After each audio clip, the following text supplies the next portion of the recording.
Big Vincenz, how are you? Good, brother. How are you? Yeah, I'm pretty good, man. We had a catching up before, but I trained some jiu-jitsu this morning, so what are we now? 10:30. Yeah, crack of dawn. I'm feeling activated, having done the early morning class. Of course, I felt that energy that you had, and I was like, fuck, I need to get on that train. I started doing some push-ups. I've also had 2 coffees. Yeah. You know. I was up early, but came in here early, opened up the diary, get the day going, went had some breakfast, did some programming on my laptop, came here and realised I actually haven't done that much talking to other people. So before jumping on the potty, I was like, fucking get me there. Need to get to Joey's level. Yeah, you got to get the vocal cords warmed up. Talk to me about podcasts that you've been listening to lately. I thought we'd give the people a little bit of an insight into what we've been hitting. Yeah, I haven't been listening to that many podcasts. You know, at different times, I'm in and out of, just on a run where you're just finding fucking lots of things and loving it. But I have been listening to one, Gary's Economics. I sent it in our chat group the other day. Did you? Alliance one. It was, but no, with no context, because we'd come out of our meeting with Esther and stuff, and I just fucking plonked it there. Okay, I remember the link, yeah. Yeah. Gary's Economics. I mean, economics is one of those ones for a lot of people. It's like, oh, that sounds boring, but I detect that perhaps it's not so boring. No, it's probably a life stage thing as well. It's true. But yeah, so the fella Gary, he's an economist, and he used to work for Citibank in the UK. He's British, and he was there for like 15 years or something like that. Came from a poor background, but was really smart, and went to LSE, which is like a big economics school over there, and ended up in this flash job. And anyway, he's left that, and his podcast is it's really a political project that is what he says, and he's basically trying to educate people around the fact that living standards are dropping, and that's because we need to tax the rich, and the rich are just getting richer, and the poor are going to get poorer unless we start doing something about it. Yeah. So he's really talking about inequality on his podcast. Oh, wow. And the way that kind of the solution to that is in part like educating the people and trying to change, what everyone knows about it, and so that we can push it upstream, right? Because it's really, you have to. Economics, I think, is one of those things that controls a lot of shit in the world, but most normal people have no idea how it fucking works. Yeah. And it's tied in with politics, and kind of a lot of things affect it in our everyday lives, but we just don't know the forces. It's just like too much to comprehend. So he's on this podcast, and he's just does everything in layman's terms so you can understand it, and also he's pushing his perspective on the whole thing as well. That sounds really cool. Yeah, it's really cool. Does he have like a particular does he have like a Marxist philosophy, or is he pro capitalism? Like, does he talk about any of that?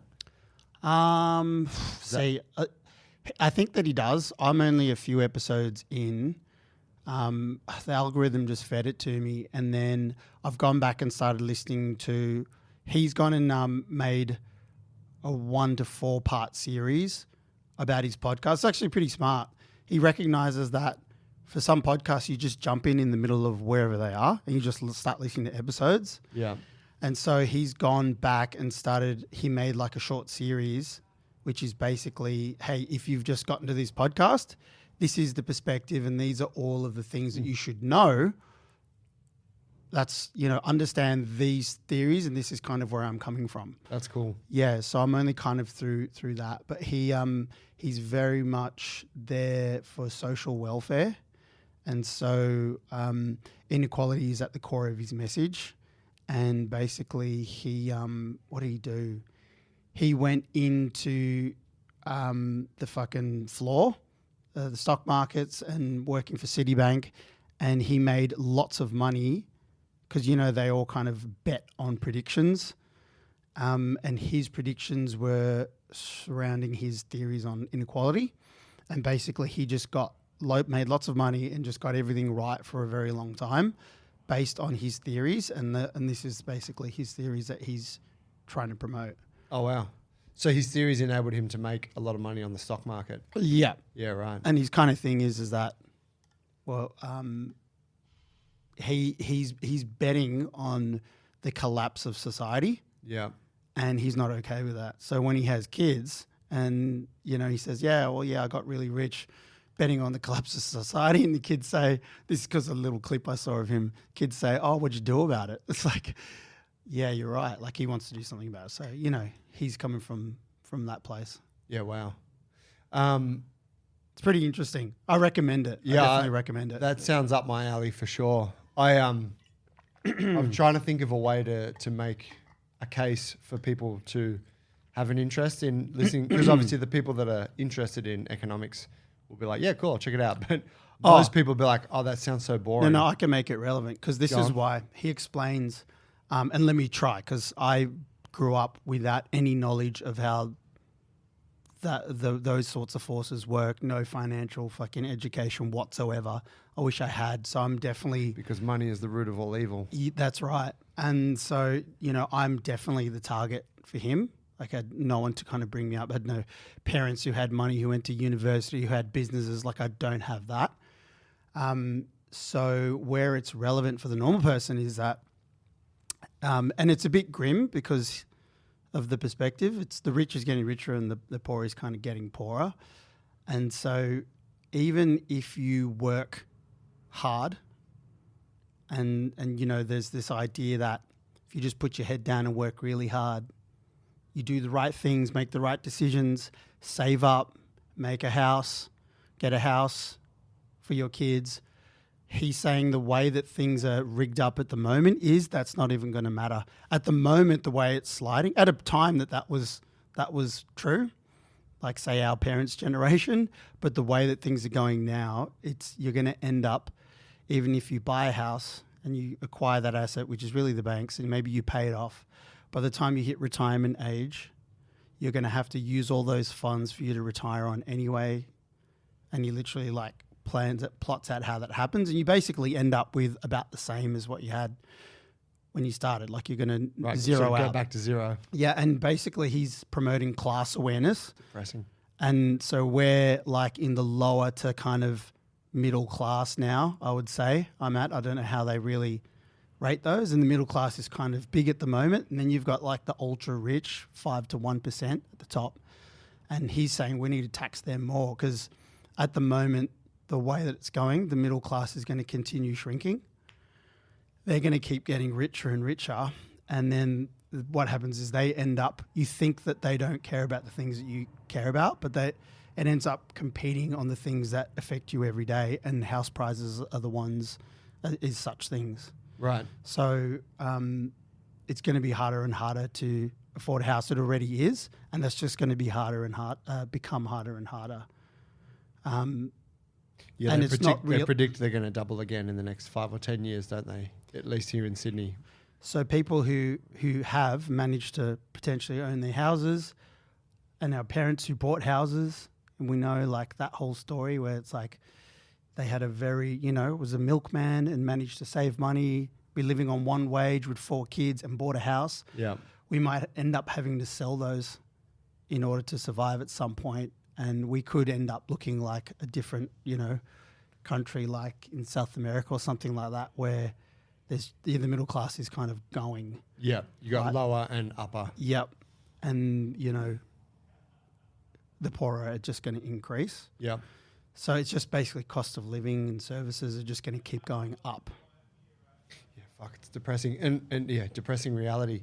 To that point, did you listen to that one I shared with you, Yanis Varoufakis? No, not yet. Yeah, he talks. I don't know if he talks about it in that podcast. He is a Greek Australian economist. That's right. He lectured at Sydney Uni, and he was also the Greece's Minister of Finance during their financial collapse. Okay. He got brought in at the 11th hour. But he's been extremely critical of Australia's use of housing as an investment vehicle.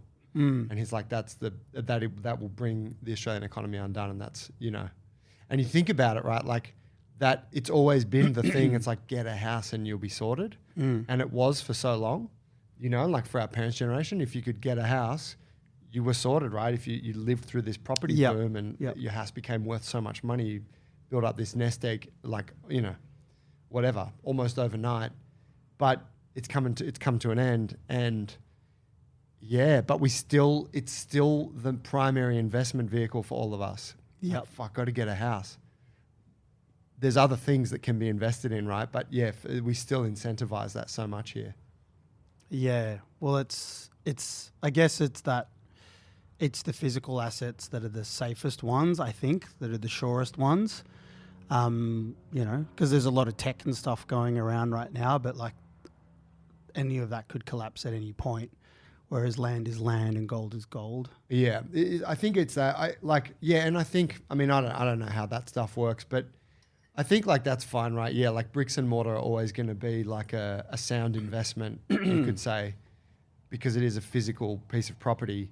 But incentivizing homeowners to have multiple homes, this is the tax breaks of negative gearing and whatnot that you get when you own multiple investment properties, which that system is clearly crooked because we don't need people with 4 properties to be able to buy a 5th, a 6th, because there's people that can't get one.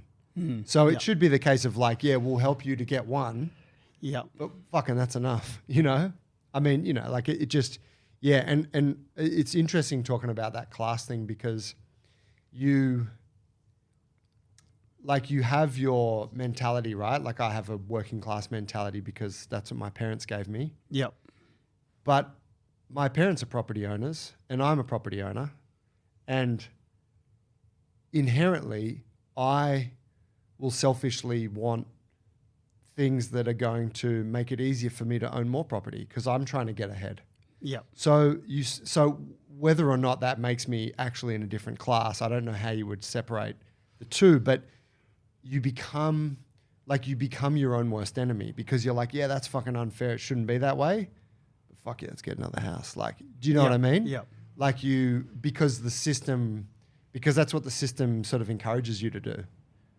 Yeah. So I think from the episodes I listened to on Gary's, like even if you had 6 properties, you're still in the middle class based on what he's talking about, which is like the top 5 to 1% of people, and he describes wealth because, you know, I don't even know the definition of it, but he's trying to, you know, make that make sense to people like us. And he's talking about how there's wealth everywhere. And if you look at, say, all the buildings that you see everywhere, someone's getting paid for those. And so when you look at all residential property, mostly a lot of that is owned by middle class and like normal people do own houses.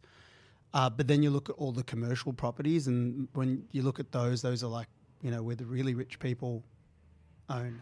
Yeah. Because, you know, you think houses are expensive. That tiny factory over there is worth millions and millions. Yeah.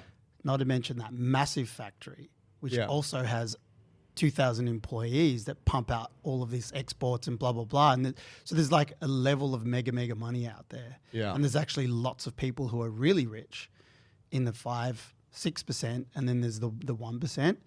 But we're still borrowing money to buy, say, our few properties, whereas they have a level of passive income, which is just going to make them it just means they get richer and richer. They can't, even if they try really hard, they can't spend all of their passive income in 1 year because it might be $100 million. Yeah.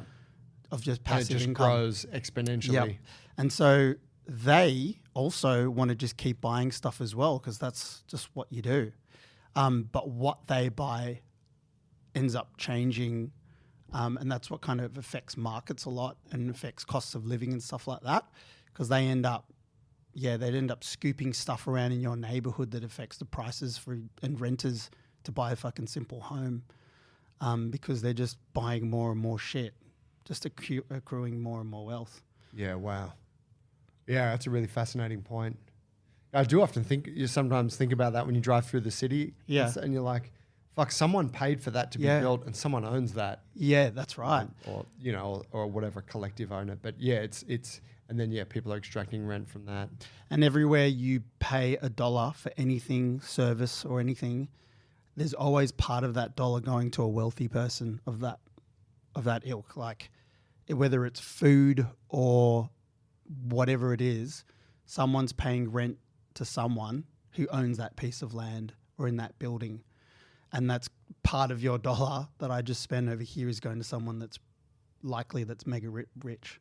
So does listening to that show make you, what's the main thing that affects how you see, like? It's very odd actually, because the last couple of weeks listening to it, it has opened my eyes a fair bit to lots of things. Just understanding how things are working. Kind of, I don't know. It's given me like a more broader understanding of things, it has brought me a bit of, I don't know what the word is. Yeah, I'm still working things out, but it's given me a broad perspective that I'm just kind of digesting at the moment. It kind of sets me up for more of a broader mission actually, because I'm thinking about my finances and my setup more and, you know, where I'm putting my energies into. It's helping me kind of with that. And like we went to this fucking coffee thing on the weekend with the coaches. Coffee tasting over at Roseville. Fucking unreal place. Unreal coffee there and the food's great and everything. And, you know, hanging out with the owner, him taking us through all this stuff. And I was just sitting there going, we're talking about coffee prices.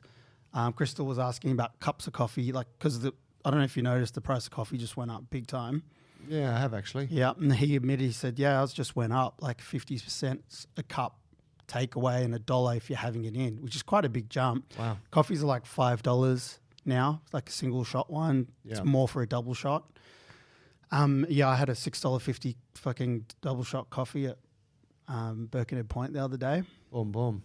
And Dunkin' Donuts, going premium. So, you know, and I'm just there going, oh, wow. Like what's happened is basically like coffee wasn't like that at a time, but luxury spending for middle class that's been growing for a long time has enabled these sorts of things. In the same way I think about One Drop as well. And so, which is like, you know, they're premium beers, it's specialty, luxury beer, however you want to call it. It's like, you know, you go for a fucking 6-pack or these days and well, they're all selling 4-packs at the same price. Like 4-pack is like $25-$30 now and stuff like that. Yeah. So the middle class has been growing. And so that's enabled that the market demand to buy luxury shit has meant that coffee has become more competitive, and then the standards of coffee has gone up because it's specialty. And he's like, oh, mate, we're like, what has made it so good? What is it about Sydney? The guys were asking that, why are we so good at coffee was the question that Dylan asked. And it's not because we're doing anything special. It's like, oh, Aussies, you know, it's our culture and how we think about things. We're just really good with processes. It's because there was a demand for this luxury thing. And back in the day, there was only one luxury coffee place, and now it was Campos at a time. Mm-hmm.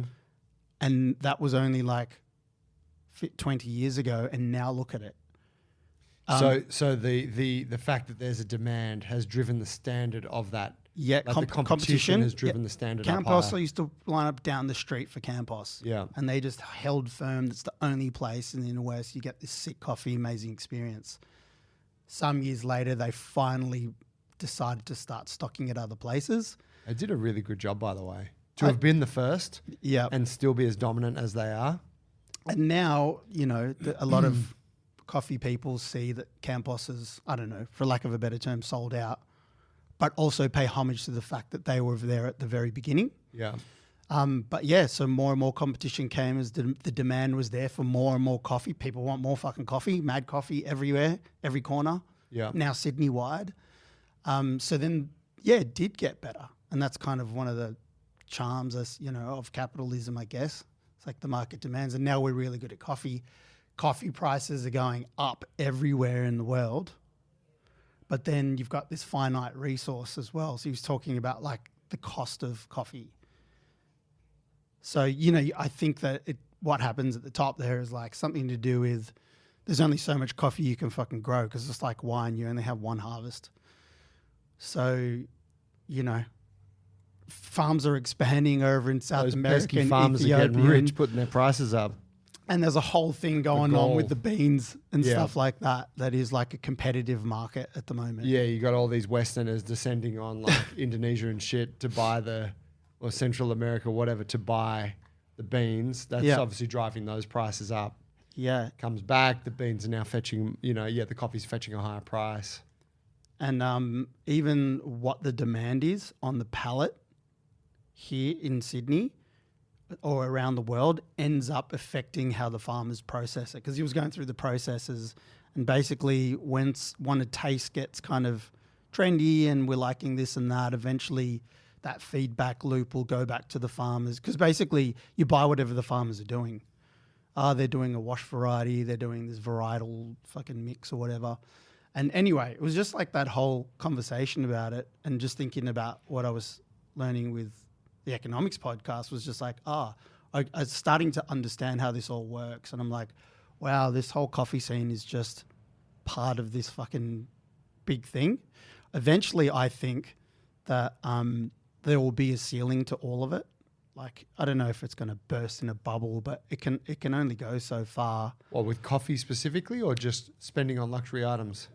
Yeah, luxury items, or just those basically classes. And this is kind of what he's saying on this podcast is eventually the top will end up squeezing out the middle class. That will shrink, and poor people will get bigger, like more and more. So I met this dad at this party Lucy was at yesterday. He works for Tui's, and he basically described a similar thing. And that's kind of where the podcast has just got me thinking. Works at Tui's, and that's been a whole thing, right? Because it was only a few big brewers in Australia, and now you've got craft beer, which came in last 20 years and whatnot, and that blew up. But now that's also fading off a little bit and we know like cost of living is so expensive to buy all these fucking mad beers. Yeah. So there's a little shrink and the in market's that market. obviously not big enough for all of these microbreweries. Yeah, that's right. So Tui's and what have they been buying up? I'm guessing a lot of those smaller brands. They have some, but not micro. Right. I think and I don't know that scene very well, but when I mentioned that to the guys, James Squire and stuff like that, which I don't think I would categorize them as micro anymore. Not anymore. Not anymore. So they have a little finger in that pie, but not like a lot of these little ones in the inner west sort of thing. Yeah. But they've been doing it pretty tough, those microbreweries, and so 4X and fucking Tui's have actually been doing really good numbers this year. Yeah, right. You know what I mean? Because it just that turnover cheaper. People are coming back. Because at the end of the day, people got to drink beer, and the same way people got to drink coffee. Got to drink beer. Poor people still need coffee. So yeah, it was just so. Anyway, still digesting the information, but I don't know, it's got you thinking about how things work. Yeah. Wow. Yeah, it's funny thinking about like that luxury spending thing. It's like when you talk to I remember talking to my parents about this kind of stuff over the years, and they'd say you guys can go on overseas holidays like every year, or that's something that your generation does. Ours or theirs? Yeah, ours. Yeah. You guys say, but they're like, we never did that. We never went over. You maybe went overseas once or twice in your life, and kind of thing. And I mean, most people aren't doing overseas holidays every year right now, but or like buying your coffee out, right? They never bought their coffee out. It's like you made it at home if you had some, or going to a cafe to get breakfast. Like, no, you fucking made your own breakfast. Mm. And so you get this impression of like, yeah, wow, we're really frivolous with our spending. And we are like, and you also get an impression of like, oh, we're much wealthier than they were. But it was just different because they were also able to save up for 6 to 12 months and buy a home. Yeah. Right? For their family and pay off their mortgage within 20 years and, it was all theirs. And so, and you're like, fuck, that's definitely not happening in our time. So it's just interesting to consider that difference in it's like that luxury spending thing where it's like where the market, like there wasn't a market for a cafe on every corner back then. Yeah. There wasn't a market for smashed avocado and, people buying 3 takeaway coffees a day. But now there is. And so, and then once that market's there, that then shapes the behaviors of all the people that are in the market. So then you're like, yeah, I fucking buy coffee every day. And then before you know it, you're caught up in this thing, whether or not you even want it to be, but it's almost like a self-fulfilling sort of system, isn't it? Yeah. Yeah. And like, I guess population has grown massively since their day as well. So the cities are getting bigger and there's a lot of more. Is there more work in the cities? I don't know, but I think that working hours would almost definitely have grown if you were to just say, look at how many hours the average person worked back in the 80s or 70s or whatever that might be to now, which means that, we've all specialized a bit more, which means we don't have time to fucking make breakfast and make dinner for our families because we've got to eat on the run and we've got to be out and we're tired, so we're drinking more coffee. So it's really like working a lot more, spending a lot more. Man, if you listen to Richard Wolff, who's we're talking about recommending podcasts, I recommend any podcast that he's on. Oh yeah, he's an economist from Stanford or Harvard, I can't remember which one. Really a fascinating guy to listen to, but he's a Marxist. So he knows Marx's work very well, and he supports that ideology of running an economy. And if you listen to him, what you learn is that what Marx's whole philosophy was about was really a critique of capitalism. That's what it was. It didn't even so much initially talk about much of an alternative. It just critiqued capitalism because that was the prevailing economic model, right? That the West was following. And yeah, he lays out that case very clearly that minimum wage has gone down since like pretty much steadily, I think since like 1960, 1970 thereabouts. Minimum wage has gone down. Income per household has gone down. And this is even accounting for the fact that you've now usually got 2 income earners for every household, right? Whereas it used to just be 1. Working hours have gone up, but he's like, but profits have not gone down. Like profits have steadily climbed. So he's like, where is that money going? Less money is going towards the working class. More money is going towards the, what does he call it? The business owner class. And so that's his whole thing. He's like, the fucking money's there. There's a growing disparity. And to his point, capitalism will collapse in a cyclical fashion every like 8 to 10 years. And so it's like you see it and you can go back and it's like the markets will plummet and then everything's fucked and then it rebuilds. And so he's like, it's just, we're due for one now. And you got to listen to Gary then because it's similar train of thought. Yeah, they sound it. Yeah, I'm going to check him out. Gary's Economics. Yeah, Gary. All right, let me give you a change of pace. Okay. Let me give you a change of pace. That was heavy. I'm listening to it's heavy, but it's fascinating. It's fascinating. And it does, I think I wasn't interested in that shit when I was in my 20s. Yeah, me neither. But now that, when you got a family, you're somehow more interested in the forces at play in the world, and you're also a victim to it, right? Like you probably have a mortgage and you probably have a house or an apartment or you're at least renting something and you're like, you are shit like, doesn't add up. Yeah, like, you're getting a paycheck, whatever. So yeah, it pays to be interested. And you know what, to that point, it's the same as politics because it also informs a lot of the things that you'll see happening in politics.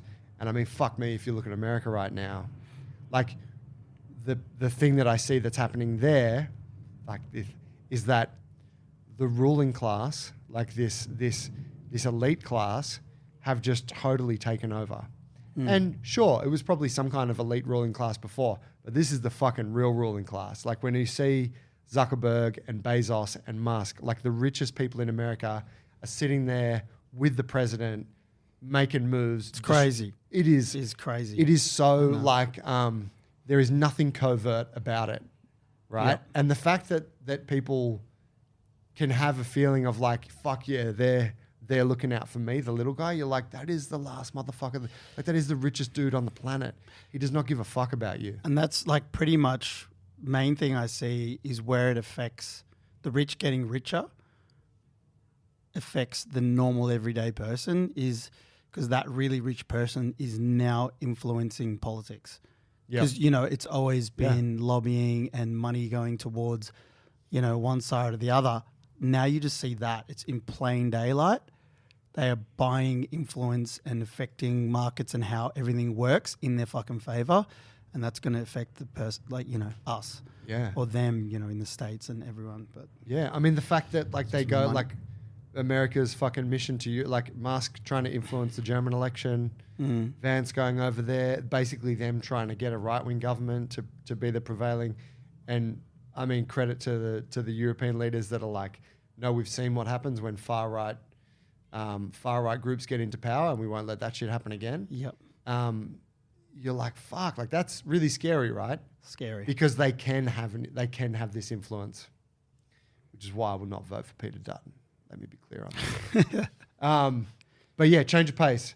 But also on the American tip, Okay. I've been listening to this podcast called Blowback, and my brother got me onto it. And the first season it's basically a bunch of lefties, which if you haven't detected, that's my vibe.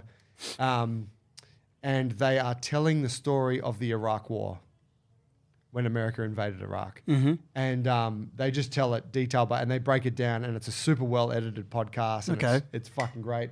It is horrifying. Like, it's really horrifying. And I think for a lot of us, like, that war on terror thing, like early 2000s, was sort of just like for us, right? Like I remember I was doing my HSC in year 12 when September 11 happened. Mm-hmm. So that whole period, I was pretty oblivious to, you know, whatever, geopolitics and fucking global conflicts. You're just like, oh yeah, war on terror is a bunch of bad guys. Let's drop some tags, bro. Yeah, you know? Yeah. Let's paint this train. But when you go back and listen to it now, you're like, oh my God, this is fucking outrageous. So anyway, do you want me to play you a little soundbite of a conversation between George Bush Jr. and Saddam Hussein? You've got it. I've got it. Yeah. I'll play it for the people. Okay. This is a dramatization, guys. Oh, okay. This is not a real conversation. Is there between accents in it? yeah. Oh yeah, it's fucking great. Yeah, let me. Where are we? Fucking hell. Here we are. Modern history. Here we are. I fucking wish I was more interested in it at high school. Shit. All right. How are you doing that? Bluetooth. Oh, I love this show. Sick. Huh? Oh. Yeah, hi, this is Saddam Hussein. Howdy there, big guy. Who's this, Bush? How's it hanging? I'm fine, yeah. I'm just having a snack. What you got going? Some dates. You're on date? No, dates. It's a fruit. I don't think you have them there. Super. So, They're like plums or like big raisins. right on. Right. So listen, Saddam, I was thinking we should have a chat about all this big bad war talk. You know, away from all the cameras and all that nonsense. Yeah, I'm watching it on TV right now. Are you serious about this? Yeah. Oh. Why? Listen, Saddam, as Aladdin once said, we got a whole new world here after September 9/11. And what's that got to do with me? well, I got to tell you, there's folks that's telling us that you helped us to plan those attackers. Who? Well, we got some intelligentsia that shows you were working with them. Osama bin, you know. Oh, yeah? Who says that? We have evidentiary, sources, testimonials, that kind of stuff. Yeah, I asked who. Listen, it's not just even about 9/11. We got intel here showing you possess weapons, and their weapons are made for fighting. What weapons? Weapons of WMD. Look, let me tell you something. I'm not sure if you know this. Your dad and I, we used to work together. I don't need... Just hold on. Back in the 80s, he and I were working on this project I started, the Iran-Iraq War. You ever heard of that? That's not what the Hey, album... hold on, okay? Your dad and Rumsfeld, we did some great stuff together. Right, good. He invited me to his, ranch. I love that ranch dressing. My dad's a great guy. No question there. Well, yeah, except his buddies told me to borrow a bunch of money. Right? That's what they do. So I try and, jump on some assets in Kuwait, and he freaks out. Well, so come on. I don't know what that was about. But you know what? It's forgotten, okay? I don't even care now. Here's the thing, though, Saddam. My daddy's not running this thing. I am. I'm giving you one chance here to hand over your weapons. What? Weapons? There are no weapons. Ask your dad. All right, cool your jets. I don't have any jets either. We're just asking you to cooperate with the cooperation. Fine. I'm happy to cooperate. Send inspectors. Make yourself at home. Oh, what's this, a little bit of reverse psychiatry? Reverse what? Rabbit season. Look, you're gentrifying the international community. And I'm telling you, we're going to have to go in there. So now we're not even doing inspectors. What happened to the inspectors? No, we will. But if they don't find anything, we're going to go and inspect with, explosions. What is your problem? We got to... Put your dad on. No, I'm not putting Dad on. No. You listen to me, hee-haw. Put your dad on. Put him on right now. My dad is not here. He's at work. Put your father on the phone. Fuck you, talk soon. Fuck you, talk soon. Oh, man. That sounds fucking hilarious. Dude, I mean, you don't get a lot of that. That's like the one at the start of the Okay. thing, and then it's just these dudes going on about it. It's quite a complicated show to listen. Like, they just dish out so much information. There's so much going on. And what's their background, the guys who put it together? They're journalists. Okay. Yeah, and so they've worked in multiple different like media outlets, and they give all that. But the thing that I kind of knew this, but it just reinforced to me that I'm like, oh yeah, of course. And if you watch that, I can't remember what it's called. Oh, Vice. If you watch the film Vice, which is that really good I don't know if I saw that. Aaron McKay film, I think he wrote it about Dick Cheney.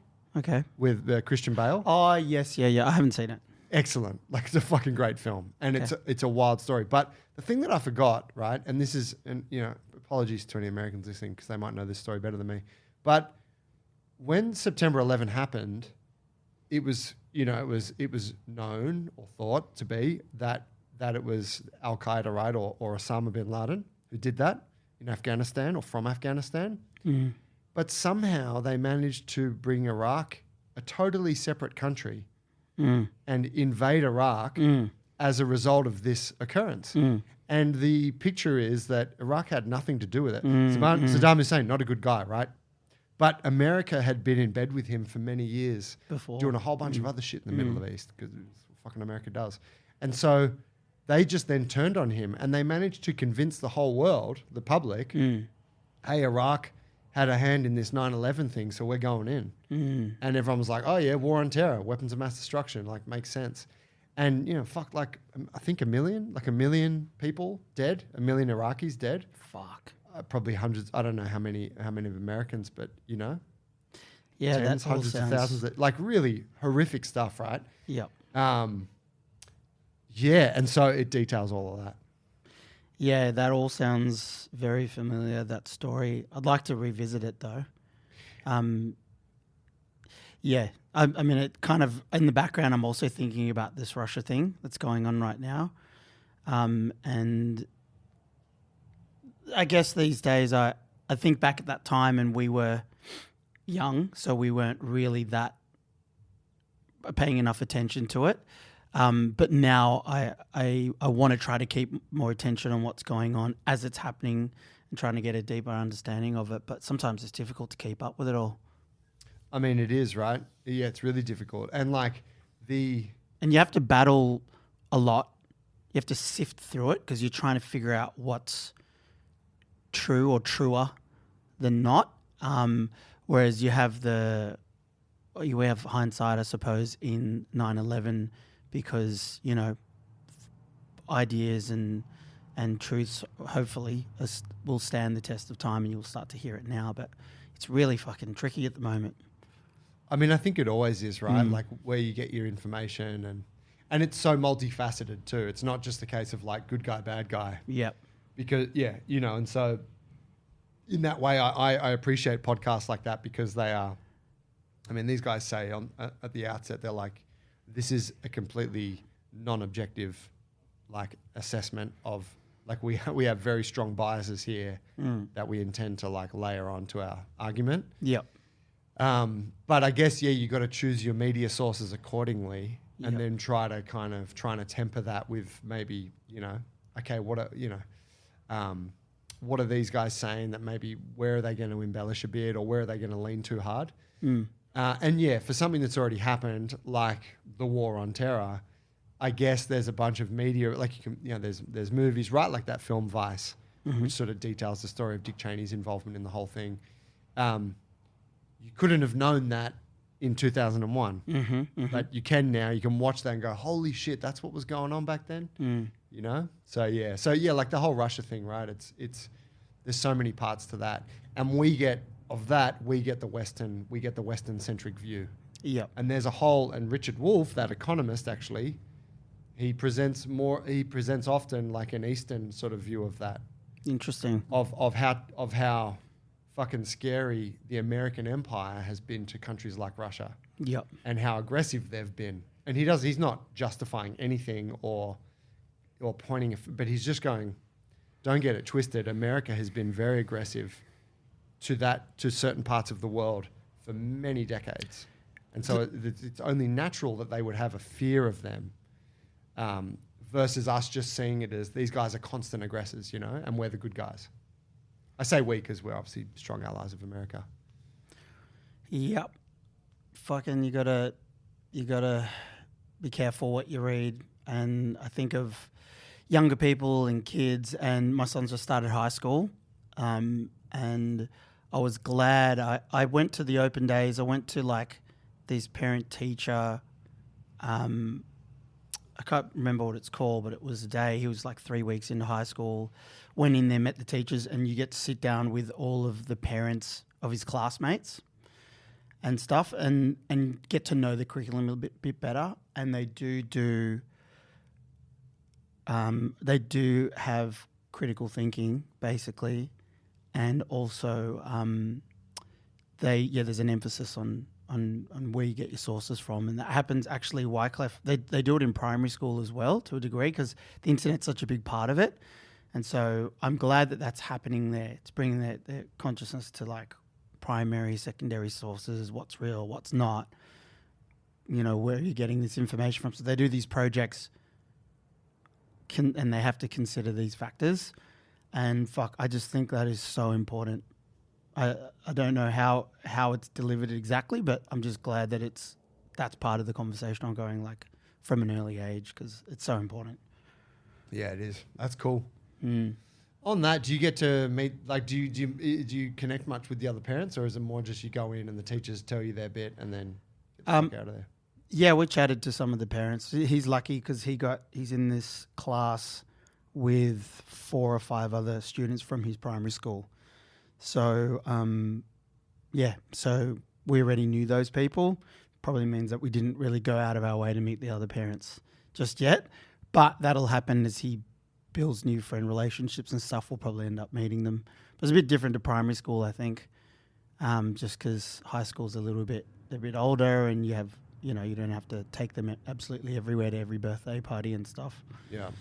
But yeah. There it is. 2 good podcasts for you guys to check out. Gary's Economics. Yep. Blowback. I'll put links in the show notes so you can hit it up there. Hope you guys enjoyed. See you on the next one. See you, bro.